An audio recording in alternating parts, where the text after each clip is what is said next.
Benji Crawford pushed open the door to room 237, expecting to say his final goodbye to his dying mother.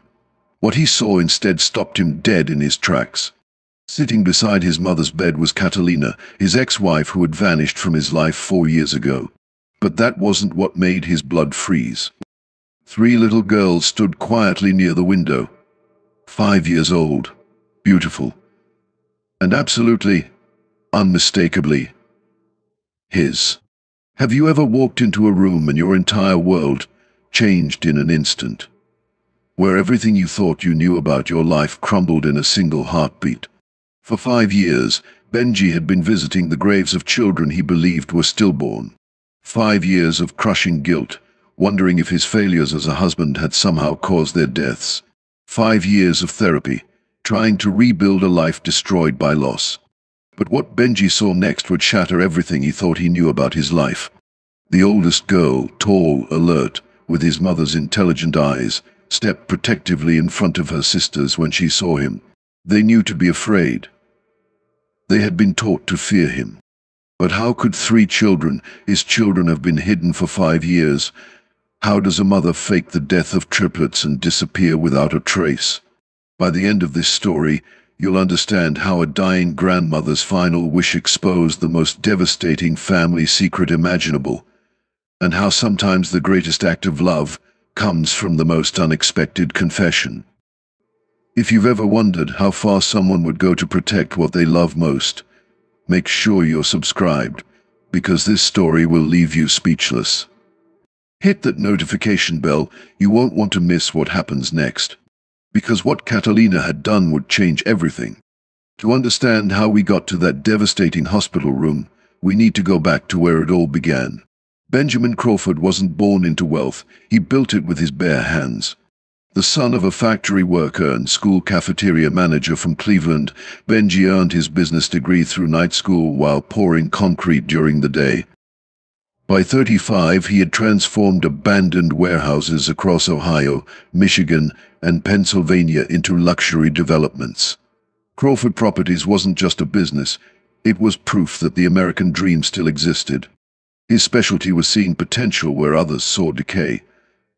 That old steel mill, now a tech campus. That crumbling downtown district, now home to young professionals and growing families. By 2018, his empire was worth over $50 million.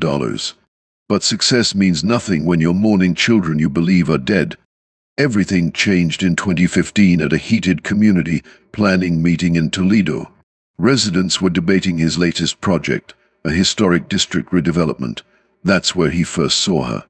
Catalina Rodriguez stood at the podium, challenging every developer in the room. As a social worker specializing in family services, she had one demand: affordable housing for the families who would be displaced. Her passion was magnetic, her conviction undeniable. They couldn't have been more different. Benji drove luxury cars and owned properties across 3 states. Catalina lived in a modest apartment and used public transportation. He saw urban renewal as progress.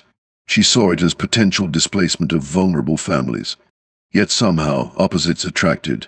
He was fascinated by her dedication to social justice. She was impressed that he actually listened to her concerns about affordable housing, rare among developers of his status. They married in 2016 in a ceremony that perfectly captured their 2 worlds, a simple church wedding, followed by a reception at one of his renovated warehouse venues. But the same differences that drew them together soon created distance. Benji's work demanded 18-hour days, constant travel, and high-stakes negotiations. Relaxation meant reviewing architectural plans or scouting new properties. Catalina, meanwhile, carried the emotional weight of her cases home every night. Crisis calls from families in her caseload interrupted dinners, vacations, and quiet moments together. While Benji built buildings, Catalina tried to rebuild broken families. Money became another source of tension. Benji believed his wealth should provide comfort and security. Catalina felt guilty spending money on luxuries when her clients struggled to afford basic necessities. She continued working despite his suggestions that she could quit, Their philosophical differences about wealth and responsibility created constant friction. Early 2018 brought news that should have been the answer to their problems. At what Catalina expected to be a routine 8-week appointment, Dr. Patricia Holloway ordered an unexpected ultrasound. The moment 3 distinct heartbeats filled the examination room was both miraculous and terrifying. Benji's reaction was instant excitement, visions of 3 little ones running through their custom-built home, the legacy he would leave them, the family dynasty they could create. For Catalina, the news triggered every fear she'd carried from her own childhood. Raised by a single mother who had immigrated from Mexico, Catalina had grown up watching her mother struggle with just one child. The statistics from her social work training haunted her. Multiple births significantly increased risks of postpartum depression, financial strain, and marital breakdown. Have you ever received news that should have been the best day of your life, but instead filled you with dread? As the pregnancy progressed, Benji's behavior confirmed her worst fears. He started working longer hours, ostensibly to prepare financially for 3 children. When she needed him most, during all-day morning sickness, through complications requiring bed rest, he was reviewing contracts or meeting with investors. The breaking point came at 28 weeks when early labor symptoms required hospitalization. Benji was in Detroit closing a major deal and didn't return until the crisis had passed. Alone in that hospital room, connected to monitors tracking 3 heartbeats, Catalina made a decision that would destroy both their lives. But what Catalina did next would haunt both their lives forever. Before we reveal the shocking deception, hit that like button if you think family secrets always find their way to the surface. At 34 weeks, Catalina's worst fears became reality. True premature labor struck while Benji was 300 miles away in Pittsburgh, negotiating the purchase of a former steel mill. When the contractions began, Rosa Rodriguez, Catalina's mother, was her emergency contact. Luna, Sophia, and Amber Crawford were born weighing under 4 pounds each. Their tiny bodies required immediate intensive care, breathing tubes, feeding tubes, round-the-clock monitoring. The medical team's focus was entirely on keeping 3 fragile lives stable, not on complex family dynamics. While doctors fought to save her granddaughters, Rosa was making calls of her own. As a woman who had raised Catalina alone after being abandoned by her husband, Rosa viewed Benji's pattern of absence as proof of his unfitness as a father. In her mind, she wasn't committing a crime, she was protecting her family. Rosa's network included Dr. Margareta Kowalski, who operated a private birthing center in rural Michigan. The facility specialized in confidential adoptions and off-grid births for families needing privacy, celebrities avoiding publicity, families fleeing domestic violence, and occasionally, mothers protecting children from fathers they deemed dangerous. While Catalina remained in Toledo Hospital recovering from delivery complications, the triplets were secretly transferred to Dr. Kowalski's facility. Official hospital records showed NICU admissions, but specific details were mysteriously removed or redacted. When Benji finally arrived from Pittsburgh, Rosa met him in the hallway with devastating news. Her story was both plausible and heartbreaking. The babies had been born too early. Their lungs weren't developed enough to sustain life, and despite the medical team's best efforts, all 3 had died within hours. The news shattered him completely. In his grief and shock, he didn't question the lack of medical records or death certificates. He trusted Rosa's explanation that the hospital was handling all arrangements for the stillborn children. Meanwhile, Dr. Kowalski was arranging new identities for the triplets. They were documented as baby girl Rodriguez A, B, and C with no father listed.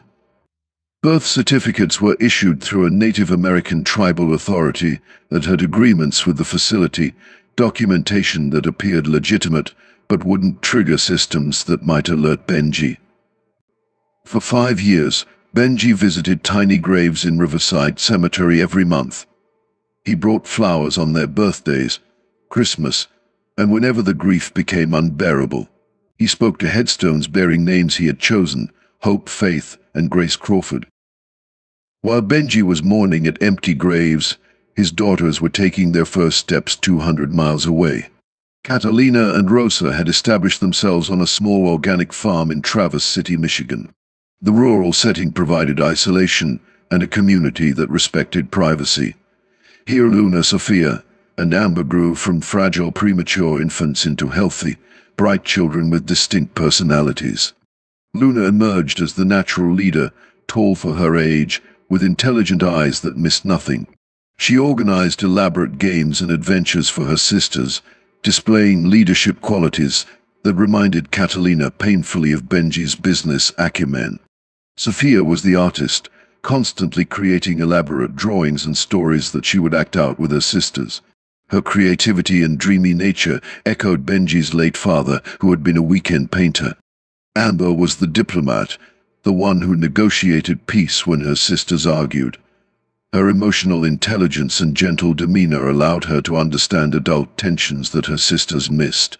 Their education came through a network of homeschooling families and alternative educators. They learned to read early, spoke both English and Spanish fluently, and received instruction from various community members with different expertise. But their world remained carefully contained. The deception required constant vigilance. The triplets could never appear in public photographs, attend traditional schools, or participate in activities that might create official records. They grew up knowing their existence was a secret, that they must never talk to strangers about their family. Catalina told them their father was a dangerous man who would try to take them away if he ever found them. This narrative felt emotionally accurate to her. She genuinely believed Benji's wealth and legal resources would allow him to gain custody and separate her from her children. Can you imagine living every day knowing that your children's entire existence is built on a lie? While Benji attended grief counseling and struggled with depression, Catalina developed chronic anxiety and insomnia. She worked remotely for a non-profit supporting domestic violence survivors. Her world shrunk to revolve entirely around the triplets and maintaining their security. As the girls grew older, maintaining their secret existence became increasingly complex. They began asking why they couldn't have social media accounts, why they never appeared in family photos, why they couldn't participate in activities their friends enjoyed. For 5 years, this elaborate deception held. Two families living parallel lives, one built on grief, the other on fear. But secrets this big have a way of demanding to be told. By 2023, Margaret Crawford was dying of stage 4 pancreatic cancer. But her mind remained razor-sharp and deeply troubled by a 5-year-old mystery. Margaret wasn't just any grandmother. She had worked as a school nurse for 30 years before becoming a teacher. Her medical background made her ask questions that others hadn't thought to ask. During their daily visits, Margaret began pressing Benji for details about the triplets' supposed death. Where were the medical records? The death certificates? The autopsy reports that hospitals routinely required for multiple infant deaths? When Benji realized he had no concrete evidence, no paperwork, no medical explanations, no communication with the doctors, who supposedly tried to save his daughters, Margaret's suspicions crystallized into conviction. Sometimes it takes someone with nothing left to lose to ask the right questions. Acting on his mother's insistence, Benji hired Thomas Brennan, a former police detective specializing in missing persons cases. Brennan had handled complex family situations before, but nothing quite like this. Brennan's methodical approach immediately revealed alarming inconsistencies. While documentation existed for Catalina's hospital admission and discharge, there were no corresponding birth or death certificates for triplets in any Ohio jurisdiction. The hospital's internal records showed evidence of NICU admissions during the relevant time frame, but specific details had been mysteriously removed. Medical staff who had worked that shift were no longer employed at the facility. Brennan discovered that Rosa Rodriguez had multiple connections to social workers and medical professionals involved in controversial custody cases. Phone records revealed communications between Rosa and Dr. Kowalski's Michigan facility during the exact period surrounding the births. The breakthrough came when Brennan found that Catalina and Rosa had relocated to Michigan shortly after the divorce. Property records showed Rosa purchasing a house in Traverse City with cash. Utility records indicated 3 children living at the address. Most damning of all, school district inquiries revealed 3 girls of the appropriate ages being homeschooled under the names Luna, Sophia, and Amber Rodriguez. When Brennan presented his findings, Benji faced an agonizing reality. His daughters were alive. They had been hidden from him for 5 years. The revelation created a war between rage and hope. Rage at the elaborate deception that had cost him years of his daughters' lives. Hope that he might finally have the family he had grieved for so long. His lawyers advised caution. Confronting Catalina directly might cause her to disappear again with the children. Family courts would require substantial proof to overturn an existing arrangement, especially one maintained for years. But Margaret was running out of time. As her condition deteriorated in October 2023, she made one final, urgent request. "Bring me my granddaughters before I die," she whispered. "They deserve to know their grandmother, and I deserve to hold them before I go to heaven." Margaret's plea forced Benji's hand. The dying woman who had solved the mystery demanded to meet the children whose existence she had helped expose. What would you do if you discovered your children were alive after 5 years of grief? Let us know in the comments. November 3rd, 2023. The call came at 2 p.m. Margaret's condition had deteriorated rapidly. Benji needed to come immediately. When Benji pushed open the door to room 237, time stopped. There, beside his dying mother's bed, sat Catalina. But it wasn't his ex-wife's presence that made his world tilt off its axis. 3 little girls stood quietly near the window. 5 years old. Dark hair like their mother's, but unmistakable family features. Luna's intelligent eyes reminded him of his mother at that age. Sophia had the artistic fingers and dreamy expression of his late father. Amber possessed a gentle watchfulness that spoke of wisdom beyond her years. "Those are my daughters," he whispered, the words torn from his soul. Margaret's weak voice cut through the stunned silence. "Benji," she said, satisfaction evident despite her frail condition, "meet Luna, Sophia, and Amber. Your daughters." The children moved instinctively toward their mother when they saw the strange man enter. For their entire conscious lives they had been told their father was dangerous, a man who would try to take them away from the only parent they knew. Luna, true to her role as protector, stepped boldly in front of Sophia and Amber. At 5 years old, she had already learned to shield her sisters from perceived threats. Her first words to Benji were delivered with startling directness. "Are you going to take us away from Mama?" Benji knelt to their eye level, his voice breaking as he spoke. "Hello," he managed. "I'm your daddy. I've been looking for you for a very long time."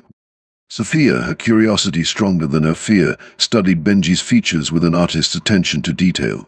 She whispered to Amber, "He has Grandma Margaret's nose." The observation revealed that Margaret had shown them family photos during their visit, planting seeds of recognition. Catalina's reaction was a storm of conflicting emotions. She had clearly not expected Benji to arrive during their visit. Her body language suggested she was calculating whether to flee or stand her ground. "Hello, Benji," she said quietly, 5 years of accumulated guilt evident in her voice. "Your mother asked me to bring them." She figured out the truth. The presence of everyone she loved most in one room, combined with the weight of years of deception, finally shattered her defensive barriers.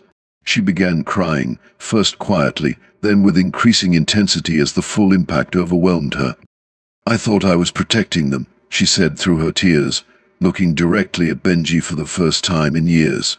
"You were never there. Always working, always traveling. I was afraid you would take them away from me, afraid they would just be another business project for you to manage." Benji's response was a mixture of anguish and fury that had been building for 5 years. "You let me believe they were dead," he said, his voice breaking. "I grieved for them every day. I go to their graves on what I thought were their birthdays. I've been visiting empty graves for 5 years." The children listened to this exchange with growing understanding that their world was more complicated than they had been told. The adult's pain was visible, and it didn't match the simple story of a dangerous father they had always heard. Amber, the most emotionally intuitive of the three, moved closer to Margaret's bedside and asked with heartbreaking innocence, "Grandma, why is everyone so sad?" Margaret used her final reserves of strength to address the crisis unfolding around her deathbed. Her voice was barely audible, but her message was crystal clear. "You both made mistakes," she told them, each word requiring tremendous effort. "Catalina, you were wrong to hide these beautiful children from their father. Benji, you were wrong to choose work over family when Catalina needed you most. But these girls need both of their parents now." Her attention shifted to the triplets, who had been absorbing the adult conversation with increasing comprehension. "Luna, Sophia, Amber," she said, "your daddy isn't perfect, but he's not dangerous. He's been looking for you because he loves you, not because he wants to hurt you.